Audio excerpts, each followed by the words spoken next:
അപ്പോൾ ഇന്ന് ഞാനൊരു ഈവനിങ് സ്റ്റഡി വ്ളോഗ് ഇടാമെന്ന് വിചാരിച്ചു.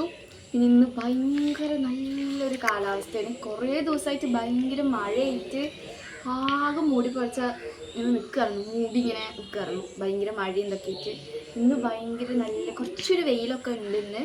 അപ്പോൾ അതുകൊണ്ട് ഞാൻ ഇവിടെ നിന്ന് തന്നെ വീഡിയോ എടുക്കാമെന്ന് വിചാരിച്ചു. കണ്ടില്ലേ, ഭയങ്കര നല്ല കാലാവസ്ഥയാണ്, നല്ല സുഖമാണ്. ഈ വീഡിയോയിൽ എത്രത്തോളം നമുക്കിത് കിട്ടുന്നുണ്ടെന്ന് അറിയില്ല. നിങ്ങളവിടെയൊക്കെ മഴയാണോ എന്താണെന്നൊക്കെ കമൻറ്റ് ചെയ്യുക. ഇവിടെ എന്തായാലും ഇന്ന് ഒരു ശാന്തമായിട്ടുണ്ട് കേട്ടോ.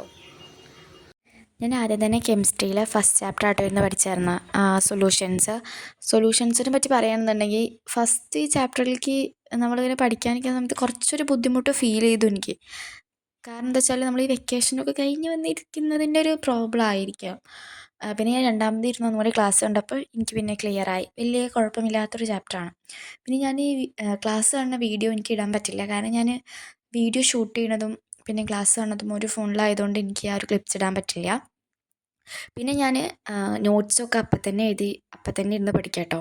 കാരണം ഞാൻ +1 പറ്റി എനിക്ക് ഏറ്റവും വലിയ പ്രശ്നം എന്ന് പറഞ്ഞു കഴിഞ്ഞാൽ ഞാൻ അപ്പം തന്നെ ഇരുന്ന് പഠിക്കുന്നുണ്ടായിരുന്നില്ല. പിന്നേക്ക് വെച്ചുകൊണ്ട് തന്നെ ഞാൻ ഓണപരീക്ഷയ്ക്കും ക്രിസ്മസ് പരീക്ഷയ്ക്കും ഒക്കെ ഇങ്ങനെ ക്ലാസ്സസ് പിന്നെ ഇരുന്ന് ഇങ്ങനെ കാണണം. അല്ലാതെ എന്നുവെച്ചാൽ നമുക്ക് ഓർമ്മ ഉണ്ടാവില്ല ആ ഒരു ചാപ്റ്റർ അപ്പം പഠിക്കാത്തതുകൊണ്ട് തന്നെ.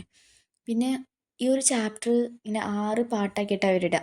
അപ്പോൾ ആ ഒരു 6 പാട്ടും 1 മണിക്കൂറൊക്കെ ഉണ്ടായിരിക്കും.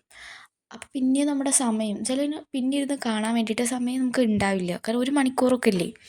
ഞാൻ ആ ഒരു തെറ്റ് ഞാൻ ഇപ്പം എന്തായാലും ആവർത്തിക്കുന്നില്ല, കാരണം +1 കുറേ അബദ്ധങ്ങൾ പറ്റിയിട്ടുണ്ട്. അപ്പം ഞാൻ അങ്ങനത്തെ അബദ്ധങ്ങളൊന്നും ഞാൻ +2 ചെയ്യുന്നില്ല. അതുകൊണ്ട് തന്നെ ഇപ്പം തന്നെ ഇരുന്ന് ഇങ്ങനെ പഠിച്ച് പോവുകയാണ്. ഞാൻ സൈലത്തിൻ്റെ ടെക്സ്റ്റ് ബുക്ക് നോക്കിയിട്ടാണ് പഠിക്കാറുള്ളത്. ഞാൻ വേറെ ടെക്സ്റ്റ് ബുക്ക് നമുക്ക് NCERTയുടെ ബുക്കൊന്നും മേടിച്ചിട്ടില്ല. ഞാൻ ഇംഗ്ലീഷിനും മലയാളത്തിനും വേണ്ടിയിട്ടാണ് സ്കൂളിൽ ടെക്സ്റ്റ് ബുക്ക് മേടിച്ചിട്ടുണ്ടായിരുന്നത്. ഇതിലെന്ന് പറയുകയാണെന്നുണ്ടെങ്കിൽ സൈഡിൽ കുറേ ക്വസ്റ്റ്യൻസും ഉണ്ട്, പിന്നെ പ്രീവിയസ് ഇയറിലുള്ള ക്വസ്റ്റ്യൻസും ഉണ്ട്. എനിക്ക് അവസാന സമയത്ത് ഏറ്റവും ഉപകാരപ്പെട്ടിരുന്നത് ഈ ഒരു ബുക്കായിരുന്നു. കാരണം കുറേ ക്വസ്റ്റ്യൻസ് നമുക്ക് ചെയ്യുകയും ചെയ്യാം. പിന്നെ ഞാൻ അപ്പോൾ അത് ചെയ്തില്ല എന്നുള്ളതാണ് വെച്ചാൽ ഓരോ ചാപ്റ്റർ പഠിക്കുമ്പോൾ അപ്പം അങ്ങനെ ക്വസ്റ്റ്യൻസ് ചെയ്ത് പോയിട്ടുണ്ടായിരുന്നില്ല. ഇപ്പോൾ എന്തായാലും ഞാൻ ഒരു ചാപ്റ്റർ പഠിക്കുന്ന സമയത്ത് ഇതിലുള്ള സൈഡിലുള്ള ക്വസ്റ്റ്യൻസും പ്രീവിയസ് ഇയേഴ്സും ആ ഒരു ചാപ്റ്ററിൽ നിന്ന് വന്ന പ്രീവിയസ് ഇയേഴ്സും ഒക്കെ ഇങ്ങനെ വർക്കൗട്ട് ചെയ്ത് പോവാണ്. പിന്നെ +1ലേക്ക് നമ്മൾ ഫസ്റ്റായിട്ട് കിടക്കുന്ന സമയത്ത് അവിടെ എന്താണെന്നും എങ്ങനെയാണെന്നും ഒരു ഐഡിയ ഉണ്ടാവില്ല. 10 പോലെയല്ല +1. ടീച്ചേഴ്സിൻ്റെ ഒപ്പം എനിക്ക് എത്താൻ ഭയങ്കര ബുദ്ധിമുട്ടായിരുന്നു. ഞാൻ ഇങ്ങനെ ഒരു 2-3 വെച്ചാൽ ഒരു ദിവസം തന്നെ കുറേ പോർഷൻസ് അവർ എടുത്തിട്ടുണ്ടായിരിക്കും. അതുകൊണ്ട് എനിക്ക് ആ ഒരു ബുദ്ധിമുട്ട് ഭയങ്കരമായിട്ടുണ്ടായിരുന്നു, ഒപ്പം എത്താൻ പറ്റണില്ല എന്നുള്ളത്. ഇപ്പോൾ പിന്നെ അങ്ങനെയല്ല. ഇപ്പോൾ നമുക്കിങ്ങനെ ഒപ്പം എത്താൻ എന്നുവെച്ചാൽ എന്താണെന്നൊക്കെ നമുക്ക് കറക്റ്റായിട്ട് അറിയാം. അതുകൊണ്ട് കൃത്യമായിട്ട് പഠിക്കാനായിട്ട് പറ്റും. അതിനുശേഷം ഞാൻ പോയിരുന്നിട്ട് കുറച്ച് നേരം ഫോണിലൊക്കെ നോക്കി. അതിനുശേഷം ഞാൻ എൻ്റെ ബുക്കിൽ നെയ്സിൽപ്പും ഒക്കെ ഒട്ടിക്കും, ബുക്ക് പൊതിയെ നെയ്സിൽപ്പ് ഒട്ടിക്കി വെക്കാറുണ്ട്. കാരണം എനിക്കിങ്ങനെ ബുക്ക് ഇങ്ങനെ വൃത്തിയിലിങ്ങനെ അടുക്കി വെച്ചാൽ എന്താ പറയുക, പൊതിപ്പൊക്കെ പൊതിഞ്ഞ് നന്നായിട്ട് നെയ്സിൽപ്പൊക്കെ ഒട്ടിച്ച് നല്ല വൃത്തിയിലിരുന്നാൽ തന്നെ ഇങ്ങനെ ആ ഒരു ബുക്ക് കാണുമ്പോൾ തന്നെ ഇങ്ങനെ പഠിക്കാനായിട്ട് തോന്നണം.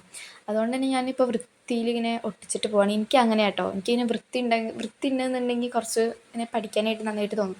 അല്ലെങ്കിൽ ഞാൻ കുറച്ച് കഴിയുമ്പോഴേക്കും അവിടെ വെച്ചിട്ട് അങ്ങോട്ട് പോകും. ആ ഒരു പ്രശ്നം എനിക്ക് ഭയങ്കരമായിട്ടുണ്ട്. അതിനുശേഷം ഞാൻ പോയിരുന്നിട്ട് ഫുഡ് കഴിച്ചിട്ടോ. എന്നിട്ട് ഞാൻ റെക്കോർഡ് എഴുതാനായിട്ട് വന്നു. എനിക്ക് റെക്കോർഡ് എഴുതാനായിട്ട് ബോട്ടണിയും സുവോളജി ആയിരുന്നു കേട്ടോ തന്നിട്ടുണ്ടായിരുന്നത്. അപ്പോൾ ഞാൻ ആദ്യം തന്നെ എഴുതി തീർത്തു. എന്നിട്ട് ഞാൻ ചിത്രം വരയ്ക്കാനിരുന്നു. കാരണം എനിക്ക് എഴുതുന്നതിനേക്കാളും ഇഷ്ടം ചിത്രം വരയ്ക്കുന്നതാണ് കേട്ടോ. അപ്പോൾ ഇന്നത്തെ വീഡിയോ ഇത്രയേ ഉള്ളൂ. നിങ്ങൾക്ക് ഈ വീഡിയോ ഇഷ്ടപ്പെട്ടിട്ടുണ്ട്, ഇനിയിപ്പോൾ ഇതുപോലത്തെ വീഡിയോസ് വേണമെന്നുണ്ടെങ്കിൽ നിങ്ങൾ എന്തായാലും കമൻറ്റ് ചെയ്യുക, ചാനൽ സബ്സ്ക്രൈബ് ചെയ്യുക. ഇനി എന്തായാലും നമുക്ക് പുതിയൊരു വീഡിയോ ആയിട്ട് പിന്നെ കാണാം.